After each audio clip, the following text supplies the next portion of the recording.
Bonjour à tous. Dans cette vidéo, je vous montre comment faire la lecture et l'affichage d'un vecteur. Dans cet exercice, on vous demande d'écrire un algorithme ou bien un programme Pascal qui permet de lire et afficher un vecteur V de n composantes réelles. Donc un vecteur c'est quoi? C'est un tableau unidimensionnel ou bien c'est un tableau à une dimension. Ok? Donc concernant la solution, le schéma des entrées, des sorties ainsi que la partie de traitement est représenté ces codes. Donc ici comme entrée on a quoi? On a un vecteur, donc un vecteur qui contient un élément, bien une composante allant de 1 jusqu'à n. Donc on a besoin aussi de connaître la taille du vecteur V, c'est n.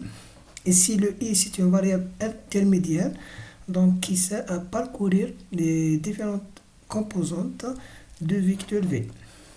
Comme sortie, donc c'est l'affichage du même vecteur, donc nous avons le V de 1 jusqu'à 1. Okay?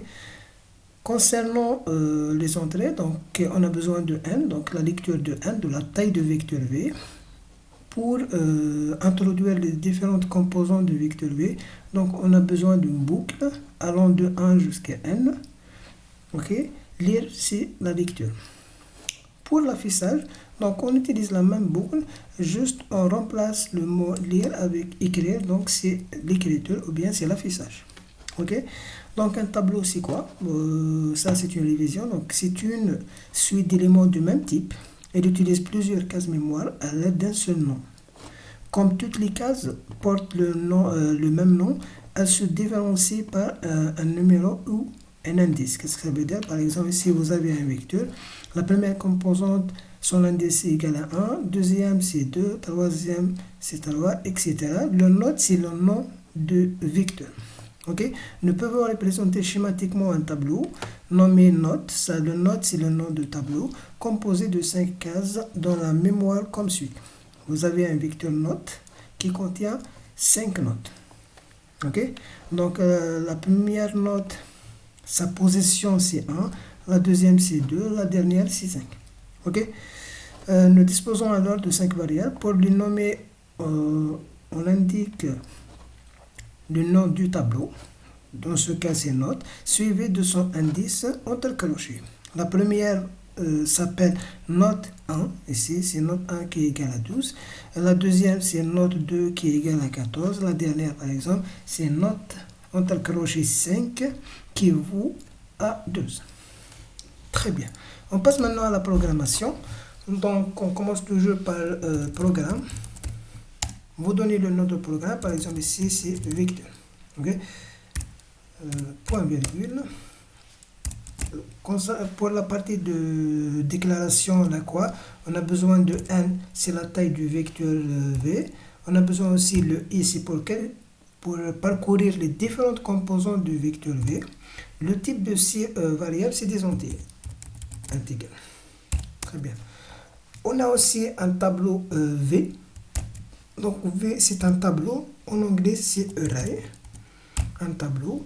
La taille par exemple de 1, 2.100, il faut respecter la syntaxe. Juste ici 100 c'est un choix. Donc ici la taille maximale du tableau V c'est 100.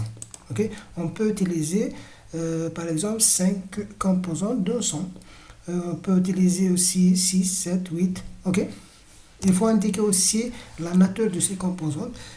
Par exemple, of real. C'est des réels. Okay? Très bien. Begin. Pour commencer, ça c'est le code de programme. On a besoin de quoi? On a besoin de la lecture de la taille de vecteur V. Write. C'est le message. Donner la taille du vecteur V.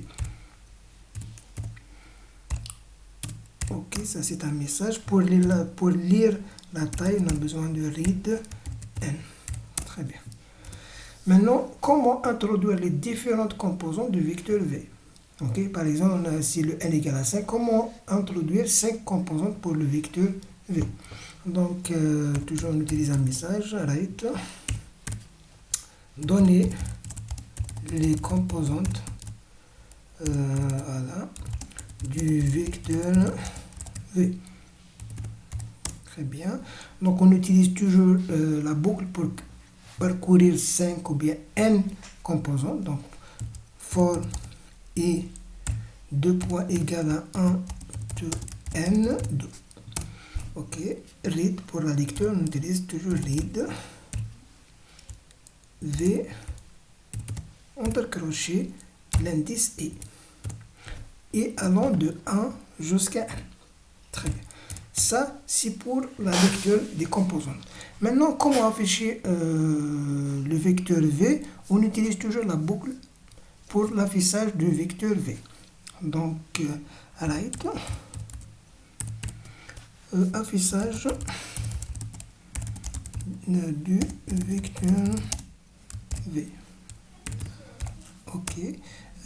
On utilise la boucle ici. Donc, for et 2 points égale à 1 to n 2.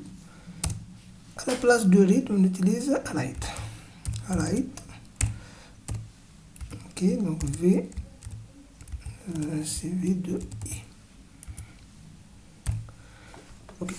Si vous remarquez ici, le type de ces composantes, c'est des réels. Donc, pour éviter l'affichage de plusieurs chiffres après la virgule, on peut limiter le nombre de chiffres après la virgule. Par exemple, ici, 8 espaces, 2 points, 2 chiffres après la virgule. Très bien. On termine par le end. Ok. Ok, il n'y a pas d'erreur. Donc, on exécute le programme.